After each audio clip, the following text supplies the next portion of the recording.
Good evening, everyone.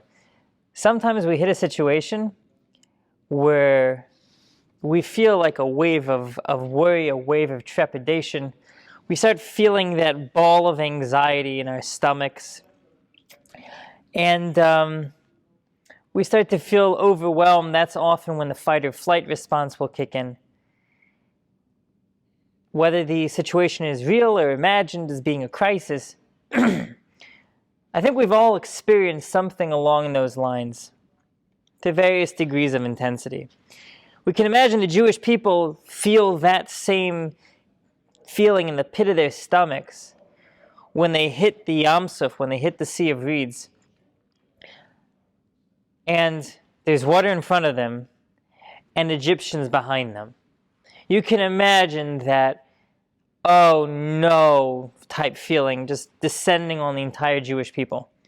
The Torah says as much. The Jewish people are finally free of the Egyptian servitude, and it looks like they're going to get back. And those Egyptians look out like they're out for blood. Before they were just, oppressing them, and now they have a scent for revenge. So understandably, the Jewish people are terrified. And the Torah says that the Jewish people are at that place, and Hashem has a very interesting turn of phrase to Moses. And Rashi points out, from the fact that God said the following, which we're going to say in English, we can see that Moses must have been praying, he must have been davening to Hashem to save the Jewish people with some sort of miracle. And God's response to the Jewish people's plight is very perplexing. God says to Moses, why are you guys crying out? Just go. What? Just go? Like, there's this big body of water here, and like, we're missing this feeling of like empathy right now. Like, what do you mean, just go? We go where? There's a body of water in front of us. We have these bloodthirsty Egyptians behind us. And what exactly are we supposed to do? What Hashem was telling the Jewish people is, go into the sea and it'll split. And that's what happens.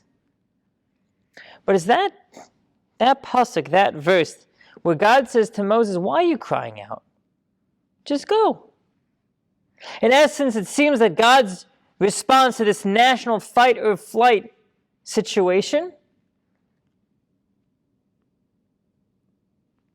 is not necessarily running from the situation. It's not necessarily fighting. It's doing something. It's not just standing there petrified, terrified. It's, there's a problem. Do something about it. And I think this is a very important message for all of us to keep in mind on a regular basis. Because sometimes we feel that we're in a situation, like a deer in the headlights. Just like transfixed. It can't move. As the deer watches the car or the truck or the vehicle go towards it to meet its impending doom. It's probably also going to be the impending doom of the vehicle also. Because when you run into something that's about 1,000 pounds, it's not exactly easy to drive away from something like that. But in any event, this deer is not going anywhere, and that's the problem. If the deer would just move, it would just back up, jump forward, run forward, something back, it would be fine. So sometimes in life we feel like we're in that type of situation. We're not going anywhere, we're stuck. God's message is keep moving. It could be an uncomfortable situation at work. Keep moving. You don't have to sit there and suffer in an uncomfortable work situation. If you feel it's not working, look elsewhere. Transfer departments. Talk to HR. Do something.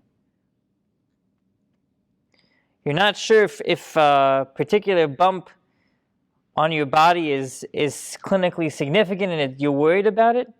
Get it checked out. Do something about it. Don't just sit there stewing in your anxiety, although it's very natural and understandable. Get it treated. Get clarity. Because that worry is not going to get better if you sit there worrying about it continuously. Worry never made anything go away. God's telling the Jewish people, don't worry about it. Don't pray because you're stewing in your anxiety and you're crying out to God for help. Of course we need to pray in a difficult situation, but it's do something about it. Get moving. Because the Jewish people got moving into the sea, because they couldn't go back to the Egyptians, the Jewish people demonstrated their national faith in God, their emunah, and they jumped in the sea, and God split it, and the rest is history. Because at that point, the Jewish people said, God, if you put us in a situation, it's not hopeless. There is something to be done. The Jewish people just had to make a decision to do something. And I would also like to suggest that had the Jewish people turned around and fought the Egyptians, right, as the Torah says, they left chamushim, they left with armed, they left with weapons. Perhaps that would have been the Jewish people's salvation. We don't know. But was God telling the Jewish people, don't just stand there, don't be a victim, do something about it. The message for this week is that very catchy phrase that is probably overused. In Judaism, don't just stand there, do something. Have a great week.